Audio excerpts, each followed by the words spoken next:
Le transport des produits agricoles représente l'élément crucial d'une agriculture efficace. Son rôle consiste à collecter et acheminer les produits agricoles des zones de production qui sont le plus souvent en zone rurale ou alors excentrées vers les marchés et les grands centres urbains.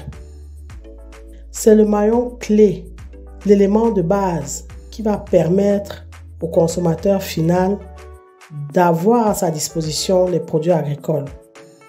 C'est lui qui fait ce transfert-là. Ce qui impose donc que le système de transport doit être efficace, car on travaille avec des denrées périssables. Oui, la particularité de la production agricole vient du fait que les produits agricoles sont non seulement consommables, ils sont volumineux et ils sont périssables. C'est donc tout un savoir-faire que de transporter ces marchandises. Ceci oblige effectivement le transporteur à penser et à organiser son travail. Le transport routier est un pan de ce métier de transporteur-là, sachant qu'il existe aussi un transport aérien ou maritime des produits agricoles. Dans cette vidéo, nous nous sommes particulièrement intéressés aux transporteurs routiers. Les transporteurs routiers parcourent des kilomètres, des villages, des villes et même des pays pour mettre à disposition du consommateur la production agricole ou agroalimentaire. AgriTV Web a voulu en savoir un peu plus sur ce métier, sur ce business tel qu'il est pratiqué dans nos pays et sans lequel les consommateurs auraient du mal à satisfaire leurs besoins alimentaires. Les arachides là sortent du nord, du grand nord, pas de l'extrême nord, du grand nord. Ce véhicule-là fait la liaison entre Douala, le Cameroun et N'Djamena. Quand nous quittons Douala, on prend les produits pour N'Djamena. Quand on arrive à N'Djamena, on décharge, on rentre maintenant en Gaoundéré. On reprend la ligne de Gawa. On va là où on appelle à Sardjé. On va à Sardjé, c'était le marché de Sardjé jeudi et le marché de Mbé était avant-hier, vendredi. C'est là où on charge les produits là, pour destination Yaoundé. Le camion là peut prendre les marchandises même de 5, 6, 7, 8 personnes. Parfois même 12 personnes, parfois même 2 personnes. Ça dépend. Parfois même une personne? Non, oui, non, pas toujours. Parfois 2 personnes, 3. La perte provient du chargement. Quand on dit qu'il y a un sac qui est perdu, ça dépend. Il y a parfois, comme vous voyez, on décharge là, on ne compte pas. Mais au chargement, nous, on compte. On connaît. Même si je veux, je ne compte pas. Parce que c'est que telle rangée, c'est tel nombre de sacs. Telle rangée, c'est tel nombre de sacs. Jusqu'à cheminer à l'arrière. Et je fais confiance. Il y a des fois qu'ils ont oublié là-bas. C'est ce que je suis en train de dire. Tu reviens sur ce que je dis. Je dis que ça dépend. Il y a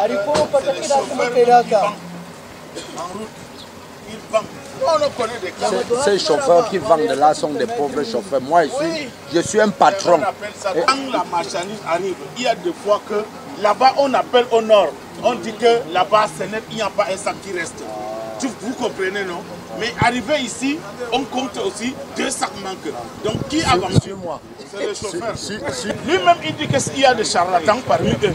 Toujours, il y a des brebis galeuses. Moi, je raconte aussi les faits. Parce que ici, là, je suis là plus de 20 ans. Depuis que je fais ce transport, je porte les marchandises des millions. Acheminer, attendez, acheminer pour N'Djamena, parfois pour Série.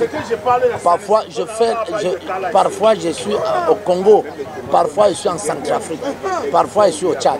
Je n'ai jamais eu à perdre quelque chose que ce soit. Voilà Bamenda qui décharge, je n'aime pas le temps de compter.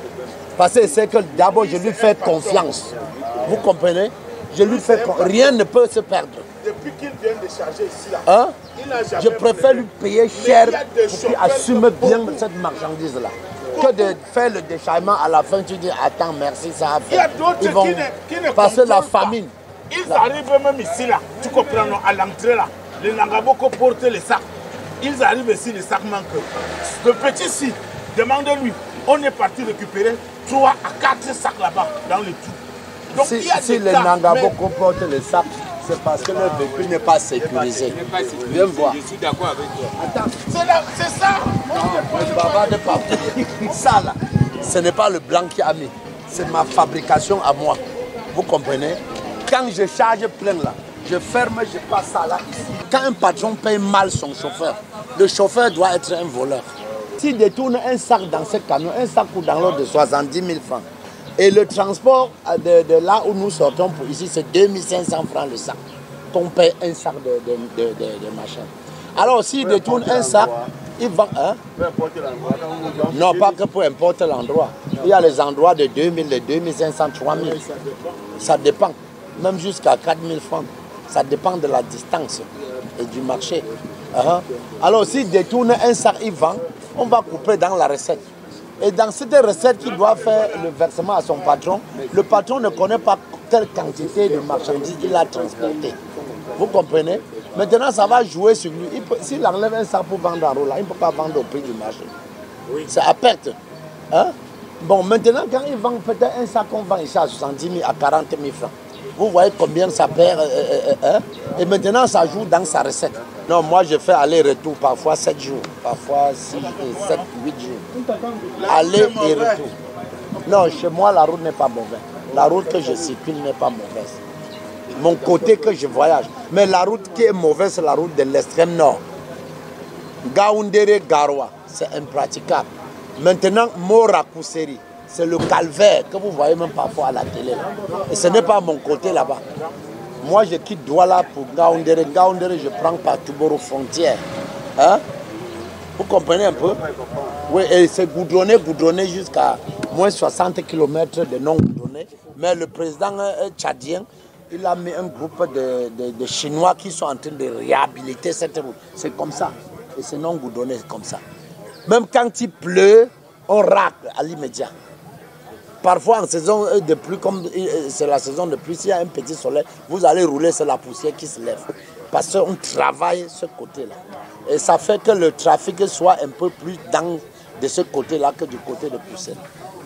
Les véhicules qui allaient, Kousseri, c'est la frontière du Tchad. Cameroun, N'Djamena.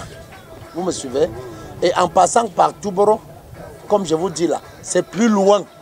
Mais la route est bien, oui, est très mieux. C'est très très loin, mais la route est bien. Au Kousseri, vous pouvez faire une semaine de Ngaoundéré Kousseri. Parfois même 2 semaines. Parce... Non, moi je suis libéré. Et ma marchandise que je transporte, ça entre à la capitale. Je n'ai pas besoin d'aller par côté. Oui, je paie les douanes et je paie l'escorte. Mais comme moi je suis un professionnel, l'escorte c'est 300 000. Hein? L'escorte, l'homme qui vous accompagne de Touboro jusqu'à N'Djamena, puisque vous ne connaissez pas causer arabe, la majorité des autorités de leur côté causent qu'arabe. Ils ne comprennent pas français ni anglais, ni pidgin. Alors il faut un escorteur, sur lequel l'escorteur là c'est 300 000 qu'on lui dépose. Il gère la route, il arrive là, il peut avoir un récepteur.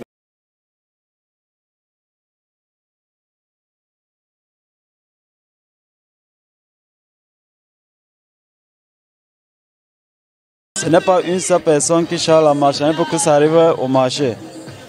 Bon, il y a quand même les petites voitures qui ont les 4x4 qui entrent dans les fonds de bus. Ça retire, ça met au bord du goudron, où il y a la route est bien. Et nous, quand on vient là, on cotise. Chacun a son vendeur au marché, on cotise. Et puis maintenant, quand ça donne la charge de la voiture, c'est où on descend ici avec. Il y a des moments que tu peux la difficulté, parce que c'est les vivres frais. On ne peut pas charger. Et si tu tombes en panne en route, tu es obligé de décharger. Parce que si tu ne décharges pas, ça va pourrir. Ce n'est pas le maïs. Ouais. S'il faut se transférer, tu es obligé d'appeler l'un de tes collègues. Si tu es à proche de Yaoundé, tu appelles la voiture à Yaoundé. Si tu es encore au niveau de l'Ouest, tu vas appeler l'un de tes collègues pour qu'ils viennent te sécuriser. Ça, c'est la marchandise de plusieurs personnes.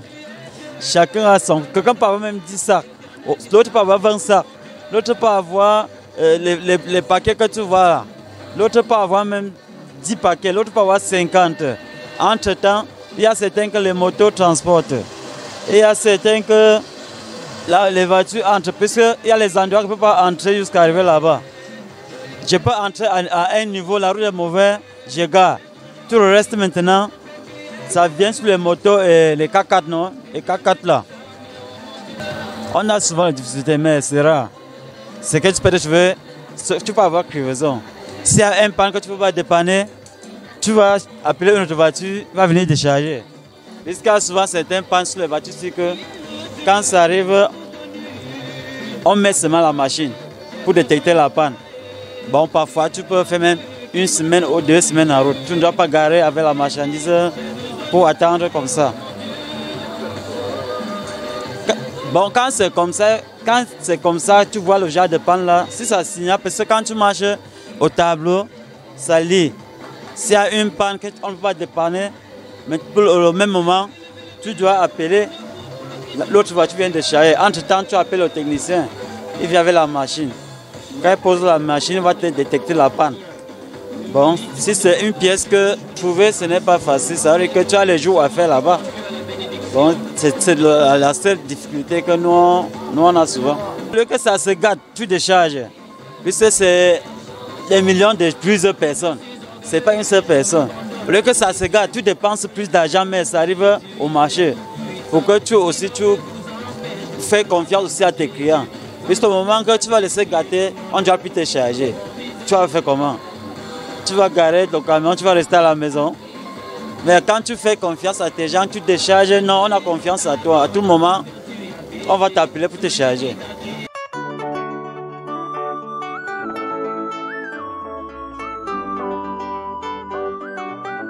Quand nous on arrive à 2 heures, il y a une personne qui prend charge du camion. Si la personne n'est pas encore là, on ne décharge pas. Et quand il vient, il y a le bordereau, on lui remet le bordereau. Il partage la marchandise au fur et à mesure. Parce que chaque personne au marché a sa marque. Quand tu peux voir, tu peux marcher dans le marché ici. Tu vas voir que tous les sacs qui sont posés, il y a leur marque. C'est aussi comme ça qu'on fait le cahier, on fait le bordereau. Chaque nom, ça porte le nombre de sacs. Chaque nom, ça porte le nombre de sacs.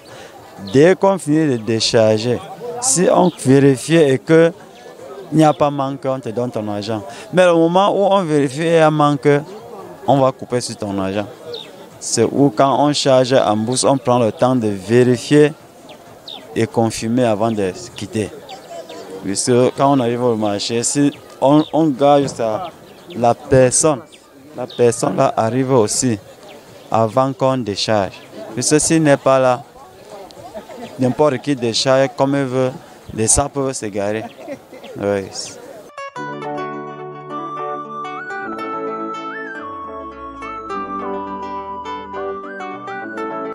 Vous l'avez compris, le métier de transporteur est un métier à part entière qui a ses règles, ses codes et son organisation.